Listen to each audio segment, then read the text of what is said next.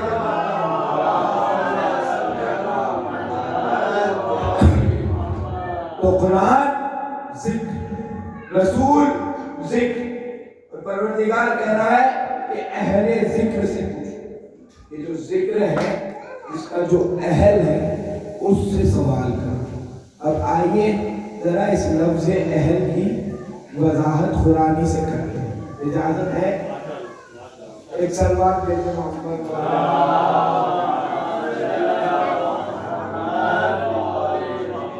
اچھا، اہل ذکر کی وضاحت کے لیے 4 آیات موجود، جس پہ پروردگار نے یہ بتایا ہے کہ اہل کے مطلب کیا۔ پہلی آیت کا مفہوم بیان کرنے سے پہلے یہ سمجھ لیجیے کہ یہ آیت ہے کیا۔ خلیل اللہ جناب ابراہیم علیہ السلام نے جب کعبے کی تعمیر مکمل کر دی تو انہوں نے دعا کی اور اس دعا قرآن نے کوٹ کیا۔ اچھا، جناب ابراہیم کی جو دعائیں قرآن میں موجود ہے، اگر اس پر پوری طرح سے تذکرہ کرنا ہو تو مجھ جیسے جاہل کو بھی کئی مجلسیں چاہیے درکار ہے، لیکن اس دعا میں کیونکہ لفظ اہل کا تذکرہ ہے، قرآن نے بتایا کہ اہل ہے کیا، تو اس لیے میں نے اس آیت کو بہتر سمجھا کہ اس کی تلاوت کی۔ جناب ابراہیم نے جب تعمیر کر دکھانے کعبہ کی تو ایک مرتبہ دعا کی، اور وہ دعا کیا تھی؟ ربنا انی اسکنت من ذریتی بواد غیر ذی زرع عندک بیت المحرم وارزق اہلہ من الثمرات، کہ پروردگار، جناب ابراہیم دعا کرتے ہوئے کہہ رہے ہیں پروردگار ربنا انی اسکنت، میرے معبود میں نے سکونت اختیار کر لی، من ذریتی بواد غیر ذی زرع عندک بیت المحرم، اور میں نے اپنے ذریت کو، اپنی آل کو، اپنی اولاد کو آپ کے بیت کے، آپ کے گھر کے قریب چھوڑ دیا، یعنی اب یہ آپ کے گھر کے آس پاس ہی رہیں گے۔ میں نے تو سکونت اختیار کر لی، لیکن میں نے اپنی اولاد کو آپ کے گھر کے پاس چھوڑ دیا۔ پھر دعا آگے بڑھی اور انہوں نے کہا وَارْزُقْ أَهْلَهُ مِنَ الثَّمَرَاتِ، کہ میرے معبود میرے اہل کو، میری اولاد کو رزق دے، اس کا، ثمرات کا، میوے کا، فروٹس کا۔ تو اس آیت سے پتہ کیا چلا کہ اہل کے معنی اولاد، یہی تو آیت کا نشان ہے۔ اچھا، ایک معنی سمجھ آ گیا، اب آئیے دوسری آیت کی طرف۔ پہلی آیت یہ بتا رہی ہے کہ اہل کے معنی اولاد کے، دوسری آیت سورہ طٰہٰ آیت نشان 29 سے لے کے 32 تک، اور یہ وہ آیت ہے، یہ جناب موسیٰ کی دعا ہے، اور کہتے ہیں کہ اگر کسی کو اپنا حافظہ تیز کرنا ہو تو وہ اس آیت کی تلاوت کرے۔ رب اشرح لی صدری ویسر لی امری واحلل عقدۃ من لسانی یفقہوا قولی، کہ میرے معبود میرے دل کو کشادہ کر دے، ویسر لی امری، اور میرے امر میں آسانی پیدا کر دے، واحلل عقدۃ من لسانی، اور میری زبان کی گرہ کو کھول دے۔ کیوں؟ یفقہوا قولی، تاکہ یہ لوگ میری بات کو سمجھ سکیں۔ اور اس کے بعد کہا آگے بڑی آیت وَاجْعَلْ وَزِيرًا مِّنْ أَهْلِي، اور تو میرے اہل میں سے کسی کسی کو میرا وزیر بنا دے. قرآن کی آیت ہے، میں کوئی اپنی طرف سے تقریر نہیں کر رہا ہوں، میں صرف قرآن پڑھ رہا ہوں. جناب موسیٰ کہتے ہیں میرے معبود میرے اہل میں سے کسی کو اپنا وزیر بنا دے. اور پھر نام بھی نومینیٹ کیا کہ وَاجْعَلْنِی وَزِیرًا مِنْ أَہْلِ ہارون اخی، کہ میرے معبود میرے اہل سے میرے بھائی ہارون کو وزیر بنا دے. تو اس آیت سے پتہ یہ چلا کہ نبی کا وزیر نبی کا دوست نہیں ہوتا، نبی کا صحابی نہیں ہوتا، نبی کا وزیر نبی کا بھائی ہوتا ہے. امان نہ جانے آپ کیا سن رہے ہیں. ایک سلوات دے کے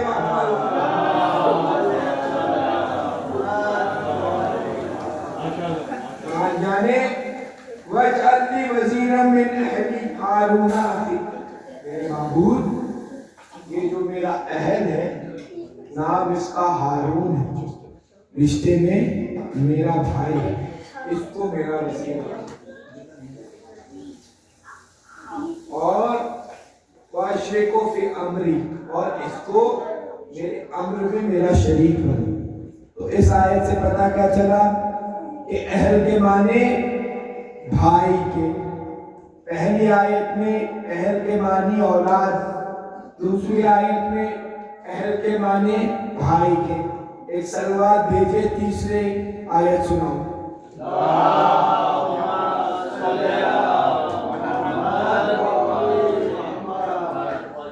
سورہ نساء میں پروردگار نے آیت کو رکھا اور اس آیت کا مفہوم یہ ہے، پروردگار ارشاد فرماتا ہے فَانْكِحُوهُنَّ بِإِذْنِ أَهْلِهِنَّ، کہ جب بھی تم کسی مستور سے نکاح کا ارادہ کرو، پروردگار کہہ رہا ہے سب سے پہلے بِإِذْنِ أَهْلِهِنَّ، سب سے پہلے اس کے وارثوں سے اجازت لے لینا.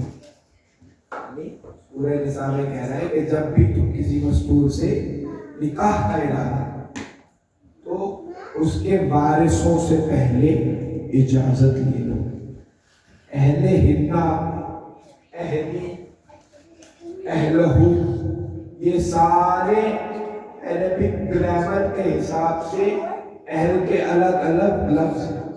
روٹ ورڈ سب کا ایک ہی ہے، اسی سے اہلہو، اہلہی، اہل ہنہ یہ نکلے. تو تیسری آیت سے پتہ یہ چلا کہ اہل کے معنی وارث، اہل یعنی اولاد، اہل یعنی بھائی، اہل یعنی وارث. اب آئیے چوتھی آیت سورہ کہف. سورہ کہف میں پرور جو واقعات ہیں بڑا پورا نہیں. اس سورہ کہف میں جناب موسیٰ نے وہ یہ لگا کہ بھائی میرے سے بڑا عالم تو اس وقت اس سورہ عرض پہ موجود نہیں. تو پروردگار نے ان کو آ کے اگر تم سمجھ رہے ہو کہ تم سب سے بڑے عالم ہو تو جاؤ خضر کے پاس، وہ ہمارا ولی ہے، اس کے پاس ایسا علم ہے تو وقت کے نبی کے پاس بھی نہیں. واقعہ آپ کا سنا ہوا ہے، میں واقعے کو دوہراؤں گا نہیں کیونکہ دامن وقت میں گنجائش نہیں. لیکن جب یہ آئے جناب خضر کے پاس تو 3 واقعات ہیں، آپ سنتے رہے. جناب خضر نے 3 ایسے عمل کیے کہ جو جناب موسیٰ کی عقل سے پرے. جب جناب خضر اور موسیٰ بیٹھ گئے انہوں نے کہا کہ دیکھیے یہاں سے آپ میرے ساتھ چل تو رہے ہیں لیکن آپ میرے کوئی بھی عمل میں مداخلت نہیں کریں گے. اچھا جب بیٹھ گئے کشتی میں اور جب کشتی چلی جناب خضر نے کشتی میں چھید کر دیا، کشتی پہلا چھید ہو جائے. جناب موسیٰ نے فوراً کہا کہ بھئی یہ کیا کر رہے ہیں آپ؟ اسی آیت کو اس پر ہی آیت کوٹ کر رہی ہے اسی وقت. جب انہوں نے کشتی میں چھید کر دیا تو جناب موسیٰ نے کہا قال آخرقتناها لا تغرق اہلها. آپ یہ کیا کر رہے ہیں؟ کیا آپ یہ چاہتے ہیں کہ یہ جو کشتی کے سوار ہیں یہ غرق ہو جائے؟ لا تغرق اہلها، یہ جو کشتی کے سوار ہیں یہ غرق ہو جائے. تو اس آیت سے پتہ چلا کہ اہل کے معنی سوار کے بھی ہوتے ہیں. اب آئیے نتیجہ دینے لگا. پروردگار نے کہا کہ قرآن ذکر، رسول ذکر، اور پروردگار نے کہا کہ پوچھو اہل ذکر سے. تو ہم نے جب اہل کے معنی تلاش کیے تو قرآن نے کہا اولاد بھی اہل، بھائی بھی اہل، وارث بھی اہل، اور سوار بھی اہل. اب رسول ہے ذکر، اگر رسول ذکر ہے تو اہل ذکر اور رسول کی اولاد، رسول کا بھائی، رسول کے وارث، اور وہ جو دوش رسالت وہاں پر سوار ہوتے ہیں. ایک سلوات ہے کہ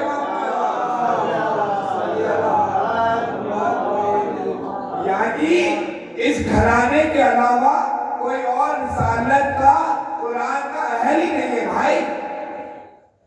اچھا، علل الشرائع شیخ صدوق کی کتاب ہے، اس میں نبی کی ایک سیرت لکھی ہوئی ہے.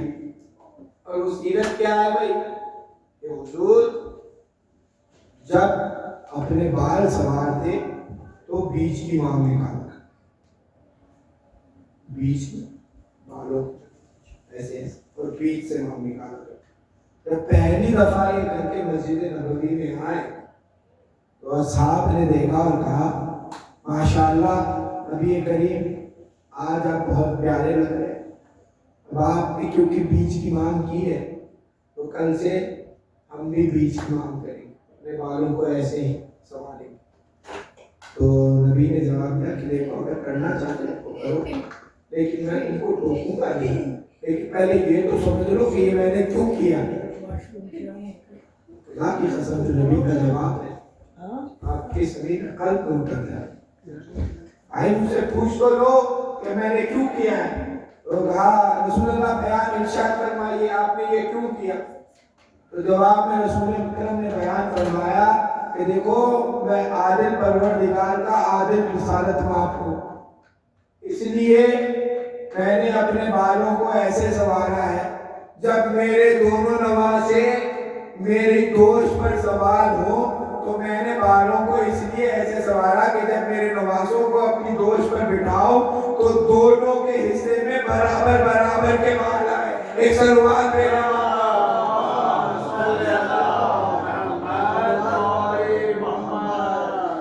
یعنی بٹھا لیا.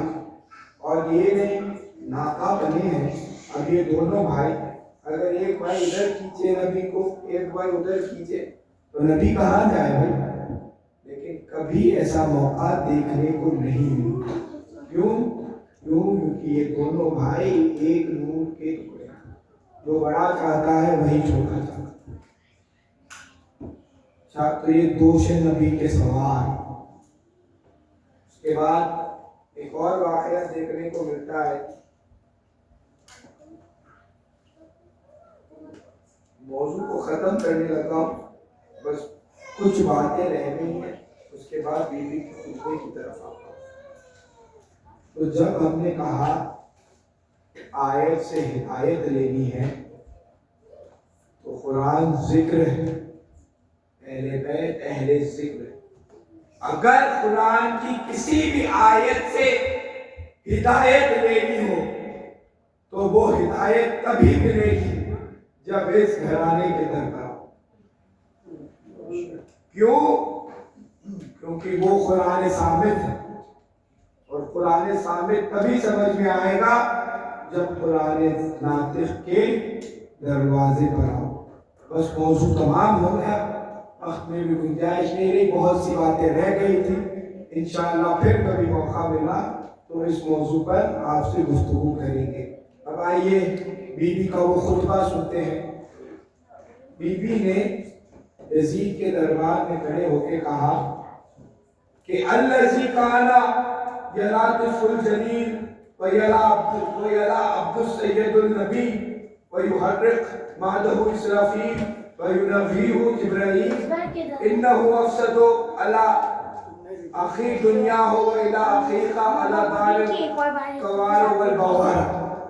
بیوی کہتی ہے کہ میرا بھائی حسین وہ ہے الذی کان یلاطف الجلیل ویلا عبد السید النبی، کہ میرا بھائی حسین وہ ہے جس کے بچپنے میں ناز پروردگار نے اٹھایا، اور میرا بھائی وہ ہے جو دوش نبوت کا سوال ہے.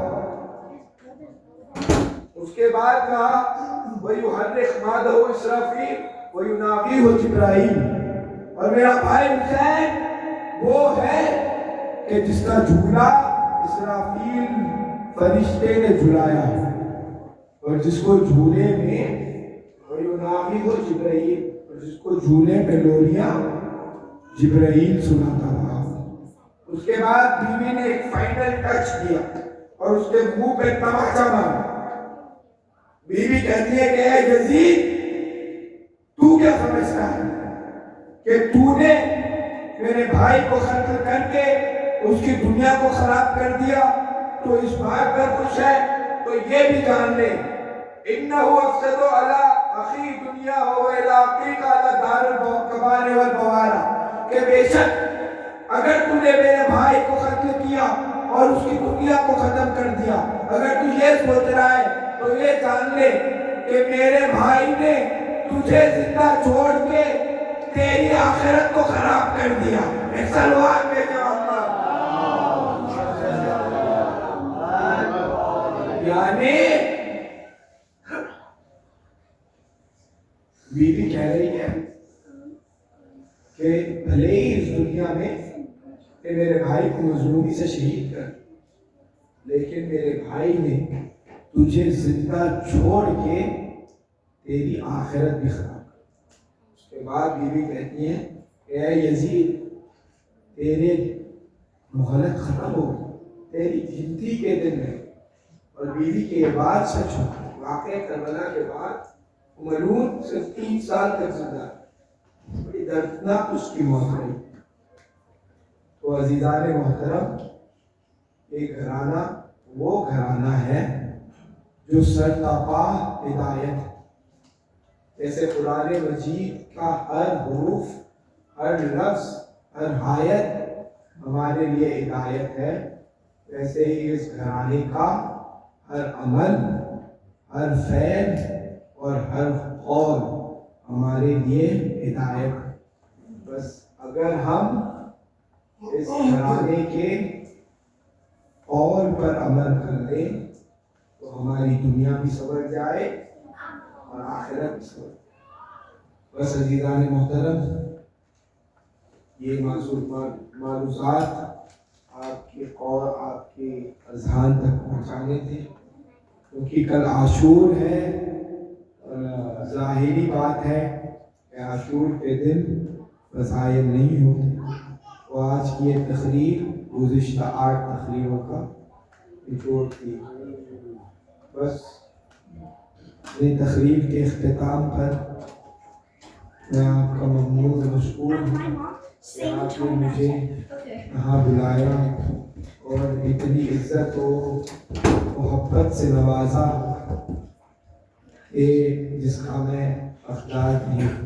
خصوصاً رضا بھائی، علی رضا بھائی اور ان کے خانوادے کا ممنون و مشکور ہوں، جنہوں نے مجھے پچھلے 10 دن سے مہمان رکھا اور میری مہمان نوازی میں کسی بھی طرح کی کسر چھوڑی نہیں.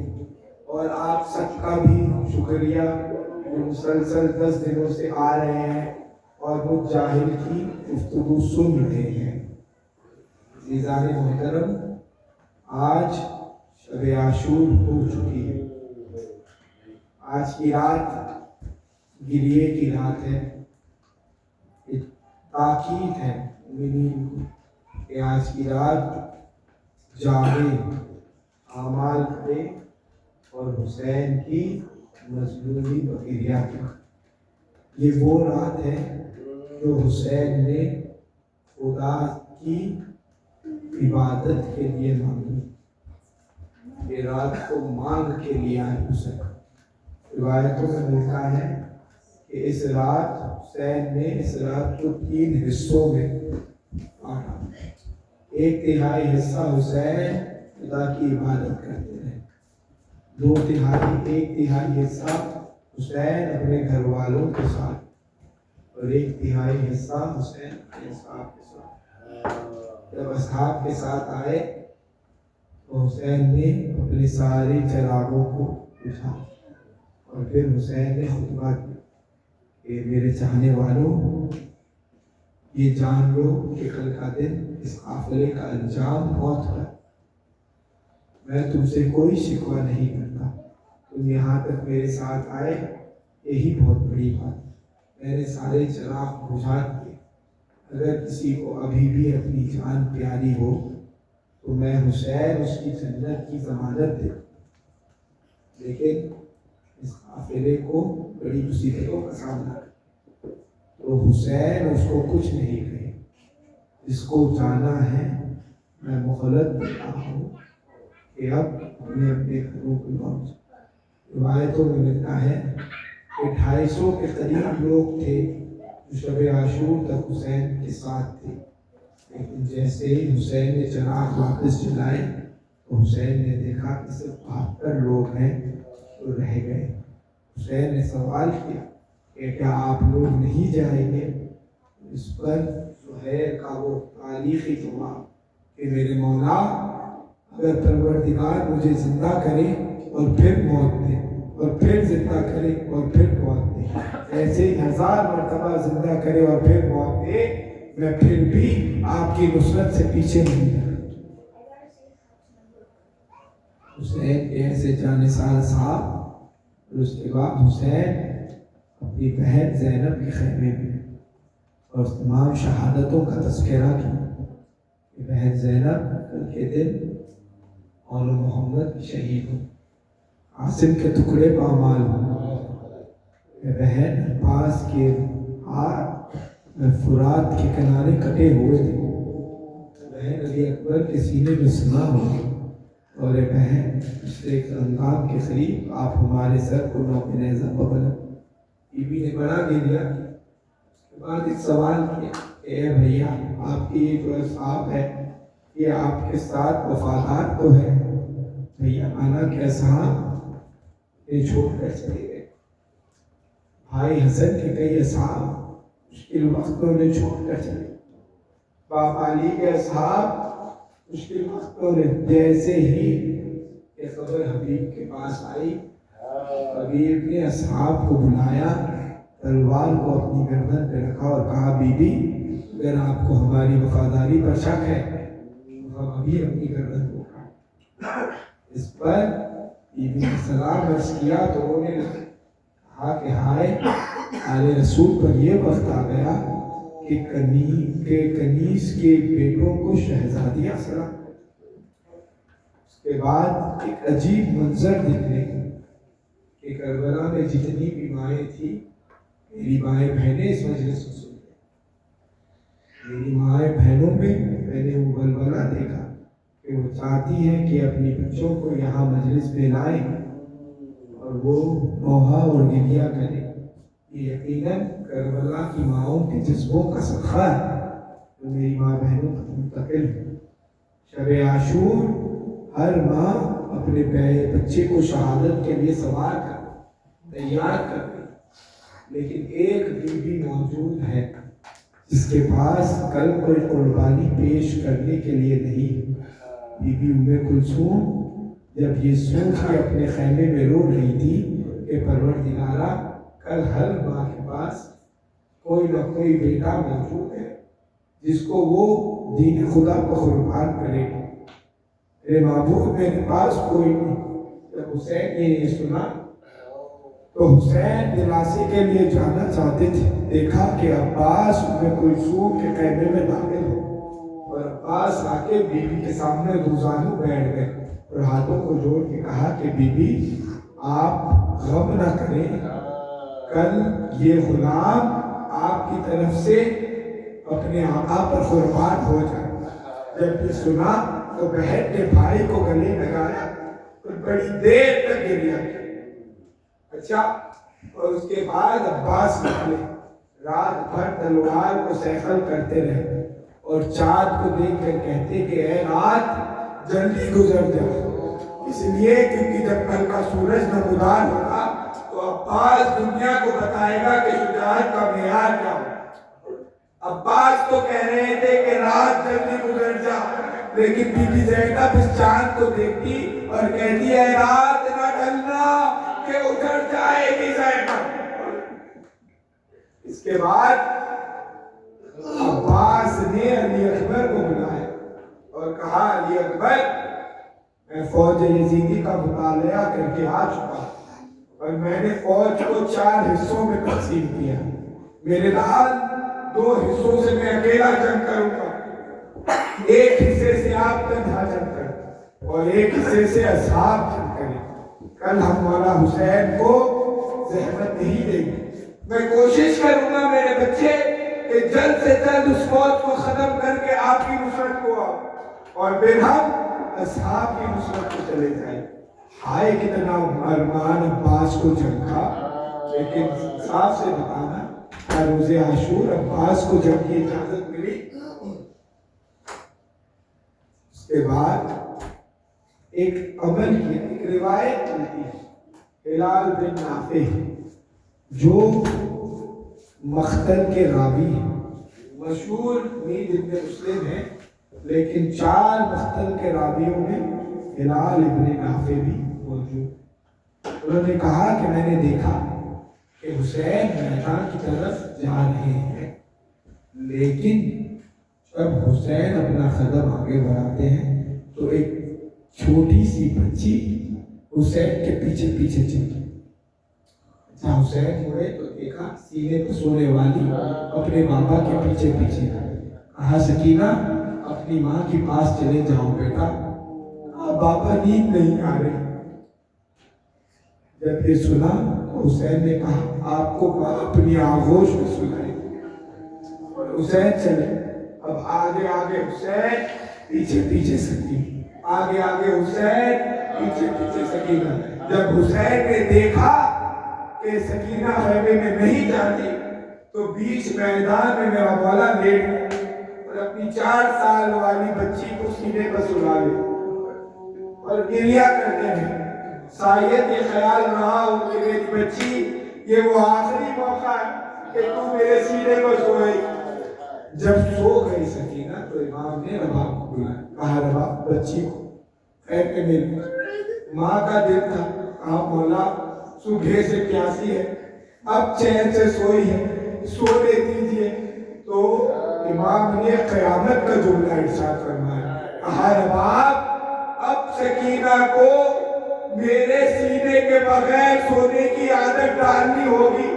آج تو میرا سینہ موجود ہے، لیکن کل جب میں شہید ہو جاؤں گا یہ بچی کس کے سینے پر سوئے؟ یہ کہہ کے بچی کو رباب نے حوالے کیا اور میدان میں چلے۔ جب میدان میں چلے تو ایک مرتبہ حسین جھکتے ہیں، مٹی اٹھاتے، سونگتے، پھینکتے، کچھ قدم آگے بڑھتے۔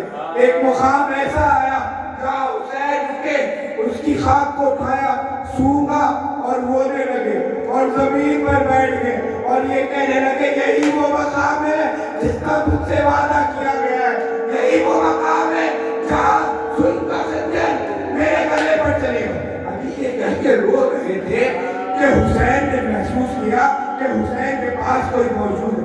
جب سر اٹھا کے دیکھا تو حسین کی دکھیاری ماں اپنے پہلو پر ہاتھ کے رکھ کے گریہ کر رہی ہے۔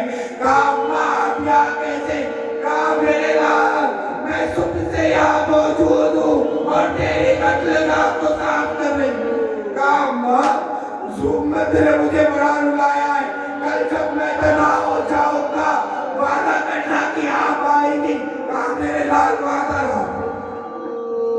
بس یہی ہوا کہ عصر عاشور شمر کہتا ہے کہ جب میں حسین کے گردن پر چھری پھیر رہا تھا تو کسی بی بی کے رونے کی آواز میرے کانوں میں آ رہی تھی، اور وہ بی بی یہ کہہ کے رو رہی تھی، ولدی ولدی قتلو اچھانا، آئے میرے لال تجھے پیاسا ذبح کیا جا رہا۔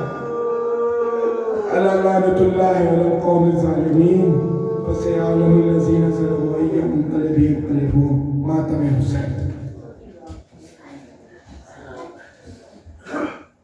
یا حسین، پیاری نوازی شان کو قیدی بن کے چلی ہے، پیاری نوازی شان کو قیدی بن کے چلی ہے، دیکھ رہی ہے کوئی تو آئے شانہ پکڑ کر کاش بیٹھائے، دیکھ رہی ہے کوئی تو آئے شانہ پکڑ کر کاش بیٹھائے، نہ ہی سواری نہ ہی ہماری شان کو قیدی بن کے چلی ہے، بھائی بھتیجے بھائی شان کو قیدی بن کے چلی ہے، بھائی بھتیجے بھانجے بیٹے سات وطن سے آئے تھے لے کر، بھائی بھتیجے بھانج بیٹے سات وطن سے آئے تھے لے کر، ہے مذکر آ جا کے شان کو قیدی بن کے چلی ہے، پیاری نبی کی پیاری نواز کی شان کو قیدی بن کے چلی ہے مذکر آج شام کو قیدی بن کے چلی ہے، بیٹوں کا سکتا بھائی پہ کر کر جسم کے عشق دے، بیٹوں کو صدقہ بھائی پہ کر کے جس نے کیے چھوڑ کے لاش کو اس کے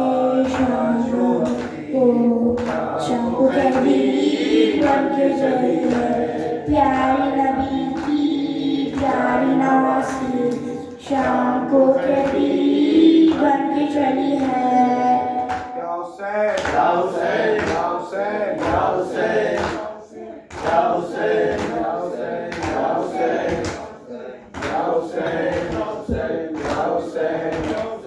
یا حسین یا حسین یا